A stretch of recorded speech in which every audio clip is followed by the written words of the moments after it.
too little, too late? Well, look, I am under the distinct impression, as someone who campaigned to remain here in London, that many of the people who were pursuing voting for leave were actually people who don't normally vote. I did one public meeting, I remember, in Marylebone, in a church hall on Rossmore Road, and from what I could understand the audience, and I know the neighbourhood very well, most of the people there weren't people who normally vote in locals, GLA, let alone general elections. So I think actually the Leave campaign probably got people out that don't normally come out and vote, and I think that's shown in the higher turnout.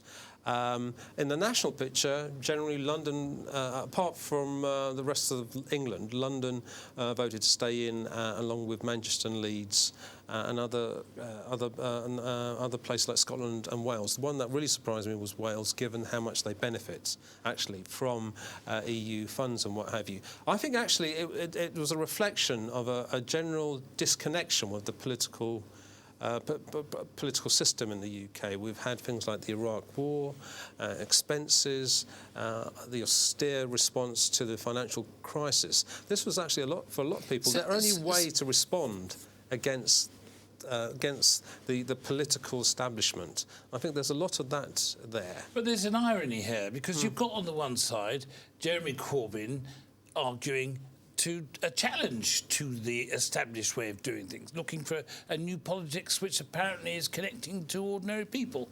But then here he was being blamed for having not been active enough. Well, the honest truth is, actually, about 65% of what are normally considered Labour voters were voting to remain.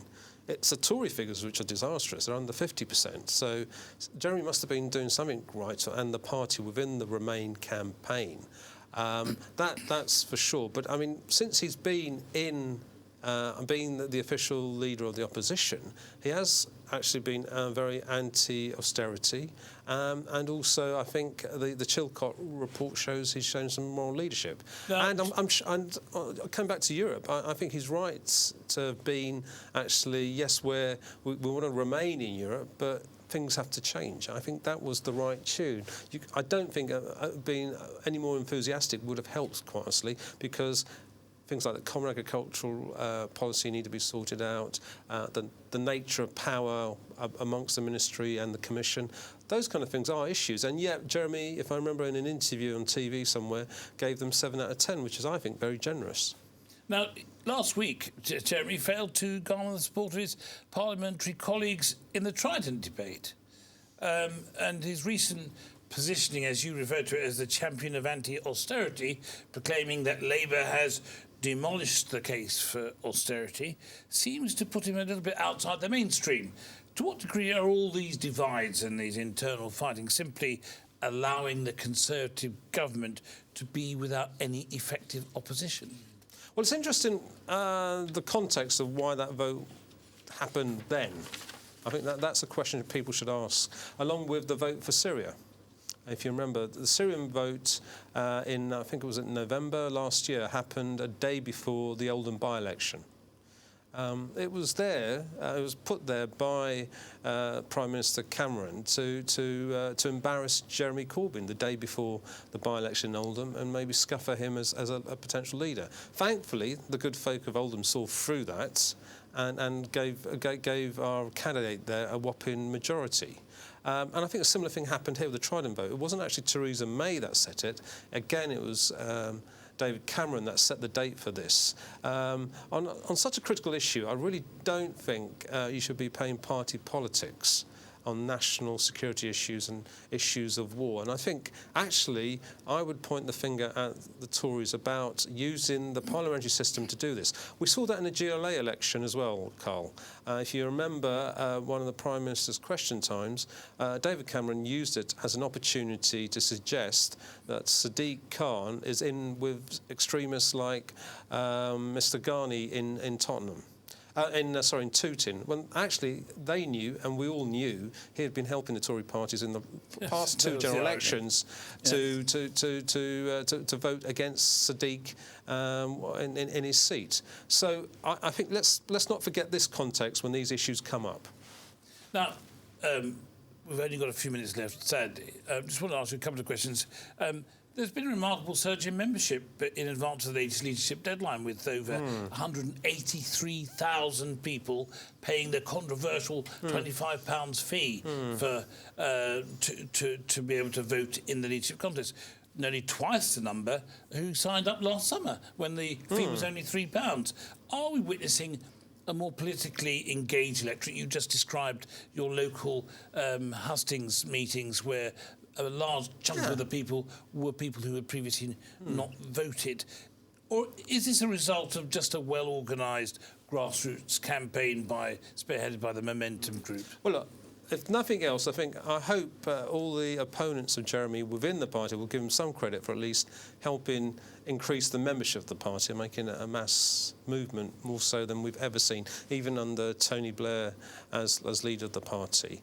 I can only give you anecdotal evidence, but in the recent few days when we had people asking, people were able to join up to vote in the leadership contest. I had someone around the corner from me, Jim on Bell Street, asking me how do I get registered. Of his own back, he asked me.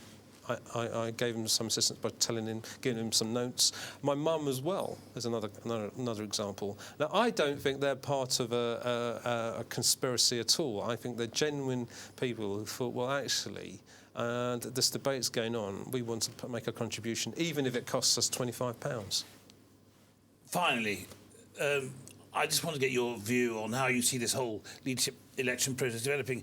Several pro-Corbyn voices, including Matt Rack, the General Secretary of the Fire Brigades Union, have called for all those MPs who did not support Jeremy, and especially those who were involved in the coup, to be deselected. Jeremy Corbyn himself warned Labour MPs at his launch last week, which I know you were attending, that they would have to win over their local parties if they wish to stand again in 2020, with the implicit suggestion that they were out of sync with their own electorate and that he was not.